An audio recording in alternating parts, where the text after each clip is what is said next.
نحمده ونصلي على رسوله الكريم اما بعد فاعوذ بالله من الشيطان الرجيم بسم الله الرحمن الرحيم رب اشرح لي صدري ويسر لي امري واحلل عقدة من لساني يفقهوا قولي وكذلك، اور اسی طرح فتنا بعضهم ببعض، ہم نے آزمائش میں ڈالا ان میں سے بعض کو بعض کے ساتھ، اسی طرح ہم نے آزمائش میں ڈالا ان میں سے بعض کو بعض کے ذریعے، یعنی معاشرے کے غریب، پسے ہوئے، مظلوم، مفلس طبقات کو ایمان لانے میں سبقت عطا کر کے اس وقت کے دولت اور عزت اور بڑائی کا شکار لوگوں کو جو گھمنڈ میں مبتلا تھے ان کے لیے ذریعہ آزمائش بنا دیا۔ مکہ کے حالات کو سامنے رکھے نا، کہ جب آپ صلی اللہ علیہ وسلم نے اسلام کی دعوت دی تو جو معاشرے کا سب سے مظلوم پسا ہوا طبقہ تھا وہ سب سے پہلے آ کے مسلمان ہو گیا۔ یہ لوگ آپ کے مقرب ہو گئے، آپ کے محبوب بن گئے، آپ کے ساتھی بن گئے، آپ کے آس پاس ہو گئے۔ اب جو بعد میں آنے والے تھے، خواہ دنیاوی اعتبار سے وہ کتنے بھی بڑے تھے، ان کو وہ مقام نہیں ملا، کیونکہ والسابقون السابقون، آگے بڑھنے والے تو آگے بڑھنے والے ہیں، جو پہلے آ گیا وہ پہلے آ گیا۔ اب ان کا پہلے آنا آزمائش بن گیا ان کے لیے جو بعد میں آئے، اور وہ کون تھے؟ وہ مکہ کے بڑے بڑے سردار تھے۔ اسی کی طرف اللہ تعالیٰ اشارہ کرتے ہوئے فرماتے ہیں کہ ہم نے ان میں سے بعض کو بعض کے لیے ذریعہ آزمائش بنا دیا، لیقولوا، تاکہ وہ کہیں کیا اہؤلاء من اللہ علیہم من بیننا، کیا یہ ہیں وہ لوگ جن پہ اللہ نے ہم میں سے احسان کیا؟ ان میں تو کوئی خاص قابلیت نظر نہیں آتی، ان میں تو کوئی خاص ٹیلنٹ نظر نہیں آتا، اگر واقعی کچھ ہوتا تو یہ آگے نہ بڑھتے، اور اس طرح وہ ایمان سے اور دور ہوتے چلے گئے۔ ان کے خیال میں نبوت مکہ کے یتیم محمد صلی اللہ علیہ وسلم کے پاس کیسے آ سکتی ہے، جبکہ شہر میں بڑے بڑے سردار موجود ہیں، آخر ان کو کیوں نہ چن لیا گیا؟ اگر یہ دین اتنا ہی اچھا ہوتا، اس میں بھلائی ہوتی، تو بڑے لوگ پہلے آ کے اس کو اختیار کرتے، جیسے کہ سورۃ الاحقاف میں آتا ہے لو کان خیرا ما سبقونا الیہ، اگر یہ بھلی چیز ہوتی تو یہ ہم سے سبقت نہ لے جاتے، یہ ہم سے پہل نہ کر پاتے۔ تو چونکہ اس دین کی طرف پہلے غریب لوگ بڑھے ہیں، اس لیے اس دین میں ہی کوئی خیر نہیں، اور یہ چیز ان کے لیے ایک آزمائش بن گئی۔ الیس اللہ بعالم بالشاکرین، کیا اللہ کو نہیں پتا کہ شکر گزار لوگ کون ہیں، قدردان کون ہیں، اور کس کو اسلام جیسی نعمت سے پہلے نوازنا چاہیے؟ اس میں ہمارے لیے کیا سبق ہے؟ اس میں دو سبق ہیں۔ ایک تو سامنے نظر آ رہا ہے کہ خیر اور بھلائی کی طرف بڑھنے کے لیے شکر گزار ہونا بڑا ضروری ہے، جو نعمتوں پہ شکر گزار ہوگا اسی کو ہدایت ملے گی۔ دوسری بات یہ ہے کہ کسی بھی انسان کو صرف اس کے ظاہر سے جج نہیں کرنا چاہیے۔ آج آپ دیکھیے کہ ایک ٹرینڈ بن گیا نا، جب ہم ذکر کرتے ہیں کسی ایسے علاقے کا کہ جہاں تعلیم نہیں یا جہاں دنیاوی سہولتیں نہیں، تو ہمارے ذہن میں ایک بہت ایسی تصویر یا تصور آتا ہے کہ ہائے ان بیچاروں کو کیا پتا، ان کو تو کچھ علم نہیں۔ یاد رکھیے کہ یہ اللہ کی کتاب صرف انٹلیکچوئلز کے لیے نہیں آئی، یہ سب کے لیے آئی ہے، اور پہلے مرحلے پر اس کو پڑھنے والے جب یہ اتر رہی تھی تو بلال اور عمار جیسے لوگ تھے، انہوں نے اس کو سمجھا، اس پر عمل کیا، اور عمل کی وہ مثالیں اور وہ نمونے پیش کیے کہ جو آج ہم بھی پیش نہیں کر سکتے۔ جیسا ان کا ایمان تھا وہ ہم میں سے کس کا ہے؟ کسی کا بھی نہیں۔ جو کچھ انہوں نے اسلام کے لیے قربانی کی وہ ہم میں سے کس نے کی؟ کسی نے بھی نہیں کی۔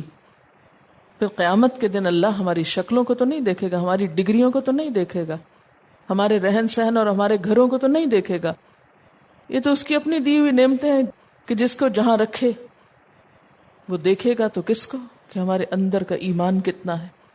اور ہم نے دین کے لیے کیا کیا ہے، ہماری قربانی کتنی ہے، ہمارا عمل کیا ہے۔ اس لیے کبھی بھی کسی شخص کو، خواہ اس کی شکل کیسی ہو، خواہ اس کا علم کتنا ہو، خواہ اس کا مالی بیک گراؤنڈ کیا ہو، کچھ بھی ہو، کبھی بھی اس کو حقیر نہ سمجھیں۔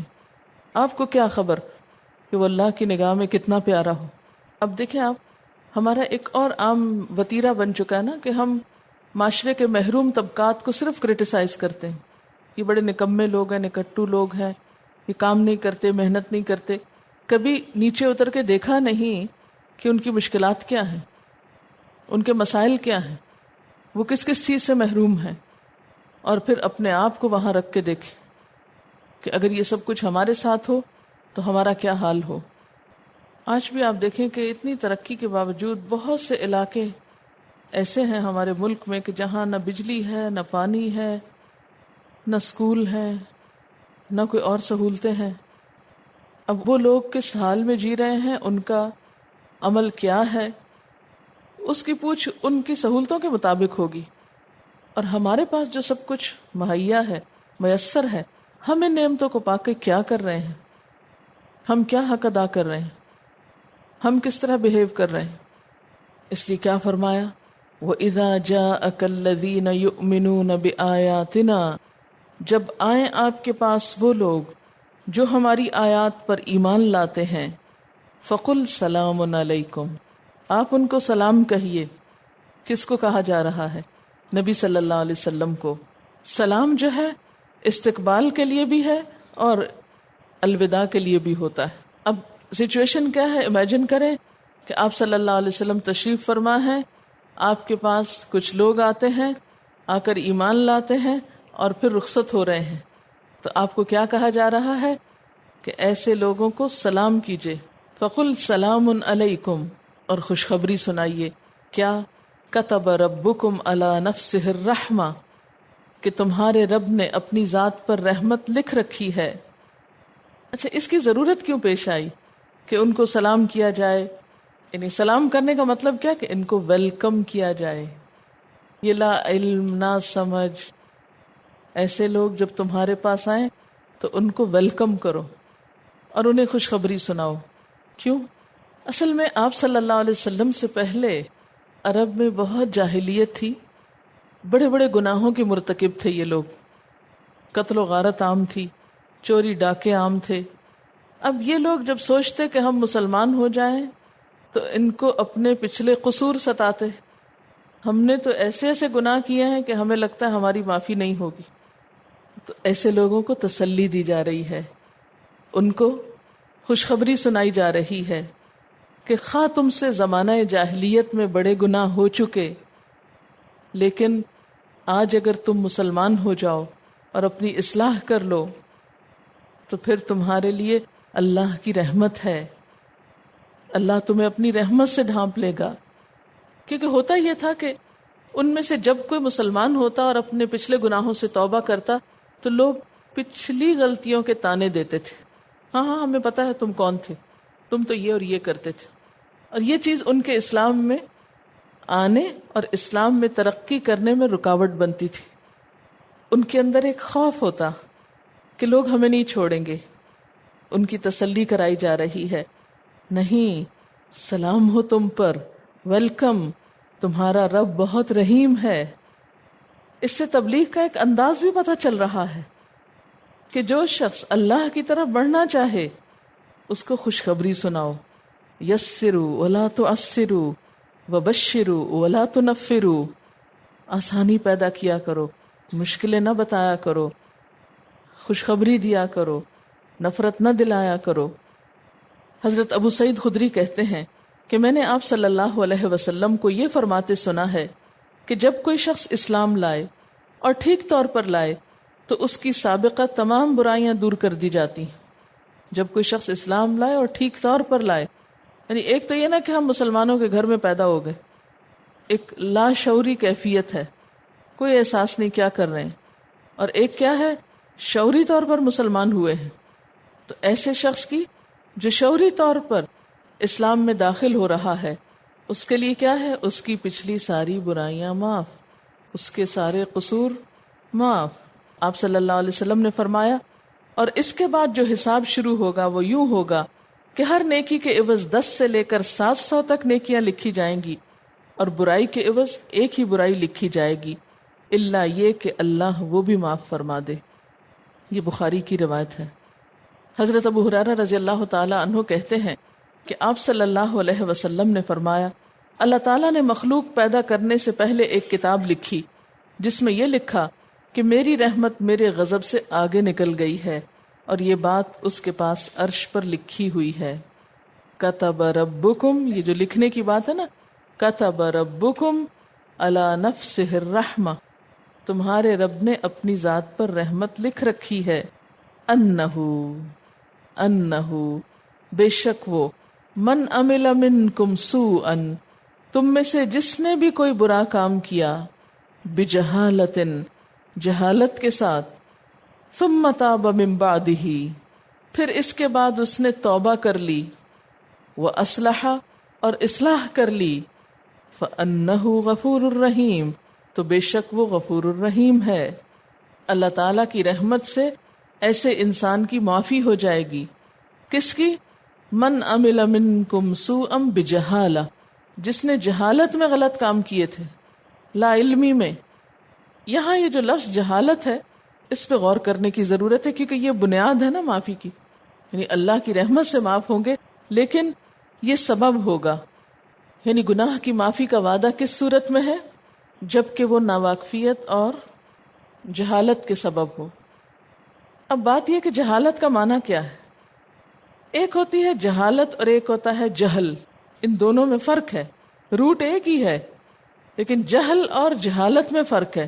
جہل ہوتا ہے علم کی ضد اور جہالت ہوتی ہے حلم اور وقار کی ضد، عملی طور پر جاہل ہونا، یعنی پتہ ہے لیکن بے خبری کی سی بات ہے، گویا پتہ ہی نہیں۔ یہ جہالت کیا ہے؟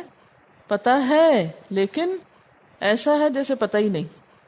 مثلا ایک شخص مسلمان گھرانے میں پیدا ہوا، اس کو پتہ ہے نماز پڑھنی چاہیے لیکن وہ نہیں پڑھ رہا، ایسا ہے گویا اس کو پتہ ہی نہ ہو۔ یہ ہے جہالت۔ جہل کیا ہے؟ بالکل علم نہیں، پتہ ہی نہیں نماز پڑھنی۔ یہ کس کے لیے ہوتا ہے؟ جیسے کافر نان مسلم ہے، اچھا پتہ تو ان کو بھی ہوتا ہے لیکن وہ مسلمان نہیں ہوتے، اس لیے اپنی ذمہ داری نہیں سمجھتے۔ اب یہ ہے کہ ایک شخص مسلمان ہے لیکن جہالت میں ہے، مسلمان تو ہے لیکن جہالت میں ہے۔ کیسی جہالت میں؟ بے خبری اور غفلت اور لا علمی کے دور میں، اندھیروں میں۔ اب اس نے کئی سال نماز نہیں پڑھی، کبھی نہیں پڑھی، کوئی اہمیت ہی نہیں اس کے نزدیک پڑھنے کی۔ اب یکا یک اس نے کوئی اللہ کی بات سنی، اس کے ضمیر نے اس کو جھنجھوڑا، اس کو ہوش آیا کہ میں جو کچھ کر رہا ہوں غلط کر رہا ہوں، اللہ کا حق تو بہت بڑا ہے۔ اب وہ کیا کرے؟ اب وہ توبہ کرے۔ ثم تاب من بعدہ، اس کے بعد وہ توبہ کر لے، وہ اصلح، اور اصلاح کر لے۔ اصلاح کا مطلب کیا ہے؟ آئندہ کے لیے نیک کام شروع کر دے، یعنی توبہ کے بعد پھر چھوڑنا شروع کر دے نماز کو۔ فَأَنَّهُ غَفُورٌ الرحیم، تو بے شک وہ غفور الرحیم ہے۔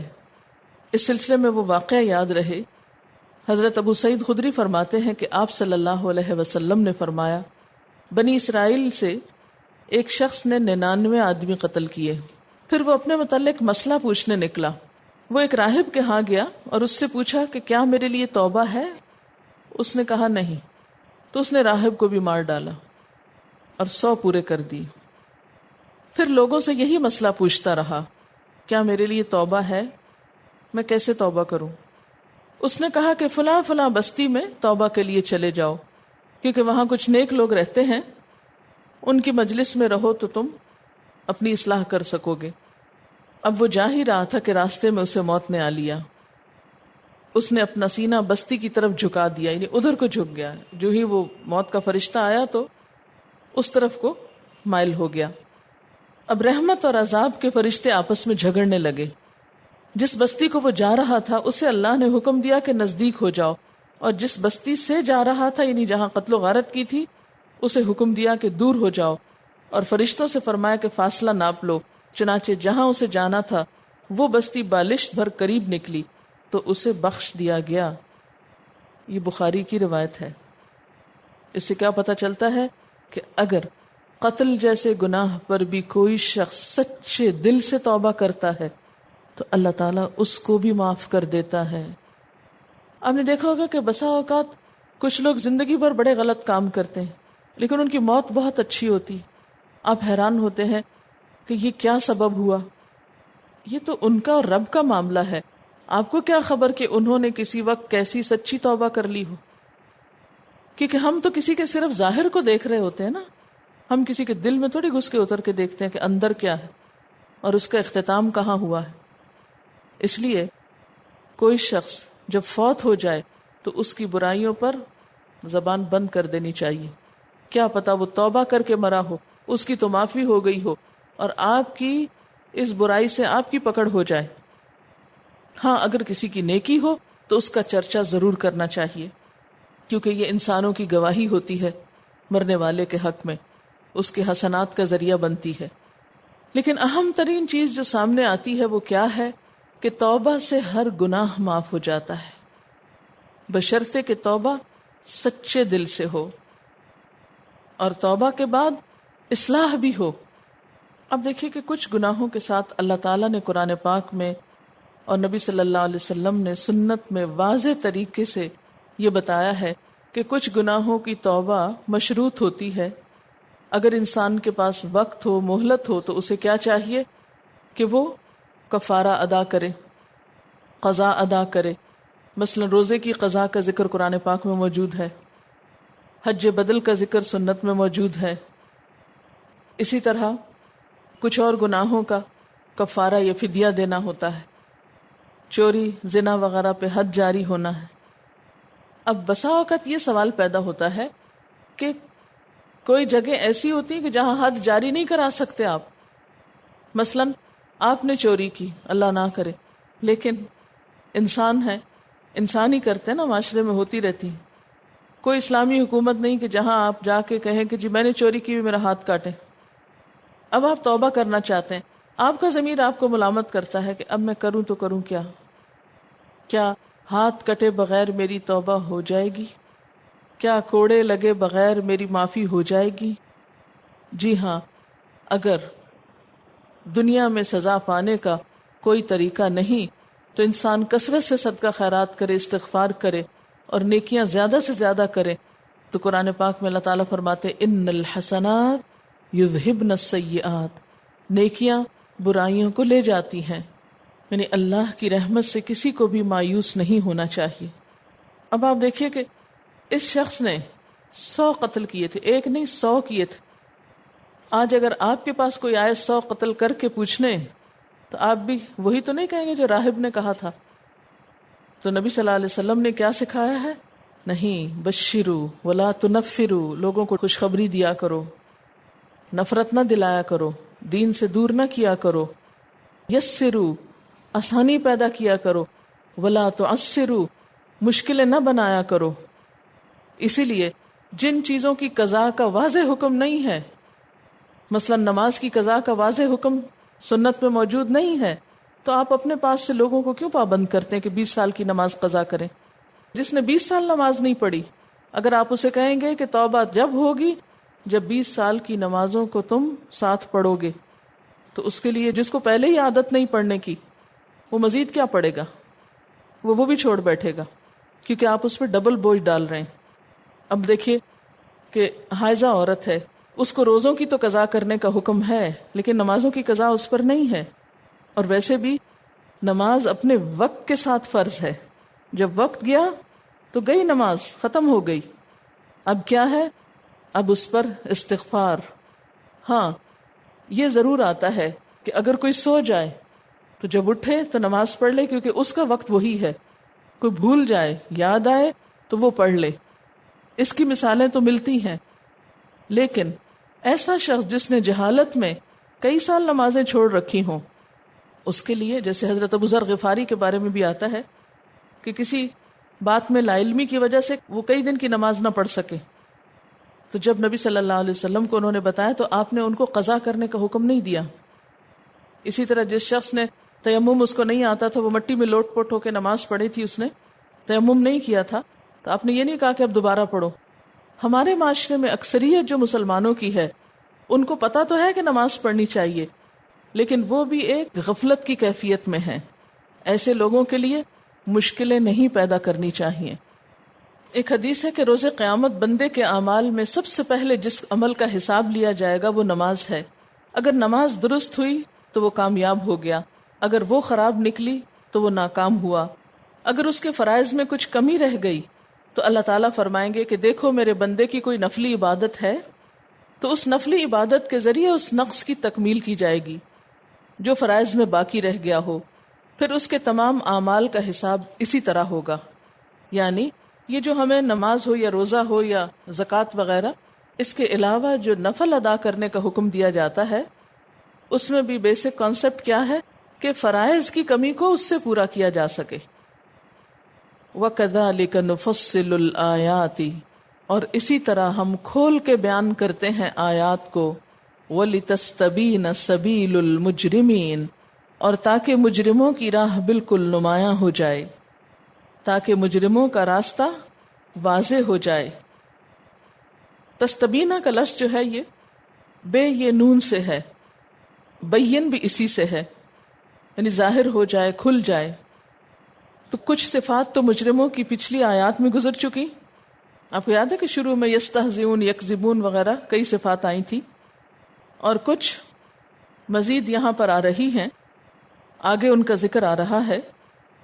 تو جو لوگ اپنی ہٹ دھرمی کی وجہ سے، کجروی کی وجہ سے حق سے دور رہتے ہیں اور حق قبول کرنے والوں پہ طرح طرح کے الزام لگاتے ہیں، ان کے مقابلے میں خود کو بہتر ثابت کرتے ہیں اور اپنی غلطیوں اور اپنے جرائم کو نہیں دیکھتے، ایسے لوگوں کی باتوں کو اللہ تعالیٰ خود نمایاں کر دیتے ہیں. وَلِتَسْتَبِينَ سَبِيلُ الْمُجْرِمِينَ قُلْ إِنِّي نُهِيتُ أَنْ أَعْبُدَ الَّذِينَ تَدْعُونَ مِن دُونِ اللَّهِ، کہہ دیجئے کہ مجھے روکا گیا ہے کہ میں ان کی عبادت کروں. الَّذِينَ تَدْعُونَ مِن دُونِ اللَّهِ، جن کو تم اللہ کو چھوڑ کر پکارتے ہو. قُلْ لَا أَتَّبِعُ أَهْوَاءَكُمْ، کہہ دیجئے میں تمہاری خواہشات کی پیروی نہیں کرتا. اب یہاں سے حضور صلی اللہ علیہ وسلم کو حکم دیا جا رہا ہے کہ آپ انہیں اپنا طریقہ واضح کر دیجئے کہ تمہارا راستہ اور ہے، میرا راستہ اور ہے. کیا کہ جن ہستیوں کو تم پکارتے ہو، جن سے تم دعائیں مانگتے ہو، جن کے آگے تم سر جھکاتے ہو، میں ان کو نہیں پکارتا، ان کی عبادت نہیں کرتا، ان کے آگے نہیں جھکتا. قُلْ لَا أَتَّبِعُ أَهْوَاءَكُمْ، کہہ دیجئے میں تمہاری خواہشات کی پیروی نہیں کرتا. لا اتبع اہواءکم. اب دیکھیے کہ ہوتا کیا ہے، جب بھی کوئی شخص دین کی بات کرنے کے لیے کسی معاشرے میں نکلتا ہے تو لوگ اس کو کمپرومائز کرنے کے لیے آفرز کرتے ہیں. حضور صلی اللہ علیہ وسلم کو کیا آفرز ہوئی تھی؟ کچھ یاد ہے آپ کو؟ مکہ میں کیا واقعہ پیش آیا تھا؟ آپ صلی اللہ علیہ وسلم کو بڑی بڑی چیزیں آفر کی گئیں. اگر آپ کو مال و دولت چاہیے تو سارے مکہ کی دولت قدموں میں ڈھیر کر دیں گے. اگر کسی عورت سے شادی کرنا چاہتے ہیں تو جس کی طرف اشارہ کر دیں گے اسی کو آپ کے پاس لے آئیں گے. اگر آپ سرداری چاہتے ہیں تو آپ کو سردار مان لیتے ہیں. یہی چیزیں ہوتی ہیں نا جو عام طور پر لوگوں کی خواہشات میں سے ہیں. لیکن آپ صلی اللہ علیہ وسلم نے کیا فرمایا؟ اگر یہ لوگ میرے دائیں ہاتھ پہ سورج اور بائیں ہاتھ پہ چاند بھی لا کے رکھ دیں تو میں اپنے طریقے سے باز نہ آؤں گا. حق کے معاملے میں نو کمپرومائز. پھر اسی طرح ایک اور روایت میں آتا ہے کہ کچھ لوگوں نے آپ صلی اللہ علیہ وسلم سے تقاضا کیا کہ اگر آپ ہمارے بتوں کی عبادت نہیں کرتے تو ایک مرتبہ ان پر ہاتھ پھیر دیں، اپریشیٹ کر دیں. کتنے خوبصورت ہیں. یہ مفہوم بتا رہی ہوں. اصل روایت کیا کہ انہوں نے کیا کہا تھا؟ آ کے ہاتھ پھیر دیں. ہاتھ پھیرنے کا مطلب کیا ہے؟ سب ٹھیک ہے تو پھر ہم آپ کے رب کی عبادت کر لیں گے. یعنی اگر آپ صرف ہمارے بتوں پہ ہاتھ پھیر دیں گے نا، آپ ان پہ چادر چڑھا دیں تو ہم آپ کے رب کے حضور جھک جائیں گے. اس پر کہا گیا کہ نہیں، قل انی نہیت، مجھے تو منع کیا گیا، مجھے تو روک دیا گیا ہے، ان اعبد الذین تدعون من دون اللہ، کہ میں عبادت کروں ان ہستیوں کی جنہیں تم اللہ کے سوا پکارتے ہو۔ قل لا اتبع اہواءکم، کہہ دیجئے میں تمہاری خواہشات کی پیروی نہیں کرتا۔ اچھا پہلے کہا نا میں ان کو نہیں پکارتا، ان کی عبادت نہیں کرتا، اب کیا کہا کہ میں تمہاری خواہشات کی پیروی نہیں کرتا، یعنی تمہاری عبادت کی کچھ حقیقت نہیں، یہ محض تم اپنی خواہشات کی پوجا کر رہے ہو۔ تمہارا دین دراصل بتوں کو پوجنے سے بڑھ کر بھی اپنے دل کے بت کو پوجنا ہے، اپنی خواہش نفس کے خدا کو ماننا ہے۔ قد دللت، تحقیق میں بھٹک گیا، اذن تب، وما انا من المہتدین، اور میں ہدایت یافتہ لوگوں میں سے نہ ہوں گا، یعنی اگر میں تمہارے اس مطالبے کو مان لوں تو پھر میرا اپنا بھی ہدایت پر ہونا مشکوک ہو جائے گا۔ قل کہہ دیجئے انی، بے شک میں، علی بینۃ من ربی، اپنے رب کی طرف سے ایک روشن دلیل پر ہوں، وکذبتم بہ، اور تم نے اس کو جھٹلا دیا، یعنی مجھے اللہ نے نبوت عطا کی، حق کی پہچان کرائی، جبکہ وہ نشانیاں تم کو نظر نہیں آ رہی، اور آ بھی رہی ہیں تو تم جھٹلاتے ہو۔ ما عندی ما تستعجلون بہ، میرے پاس وہ کچھ نہیں جس کی تم جلدی مچا رہے ہو۔ کس کی جلدی مچاتے تھے وہ؟ عذاب الہی کی، کہ اگر ہم نہیں مانتے تو پھر تم سچے نبی ہو تو عذاب لے آؤ ہم پر۔ فرمایا کہ وہ لانا بھی میرے ہاتھ میں اور میرے اختیار میں نہیں، ان الحکم الا للہ، نہیں فیصلہ مگر اللہ کے ہاتھ میں، فیصلے کا سارا اختیار اللہ کو ہے۔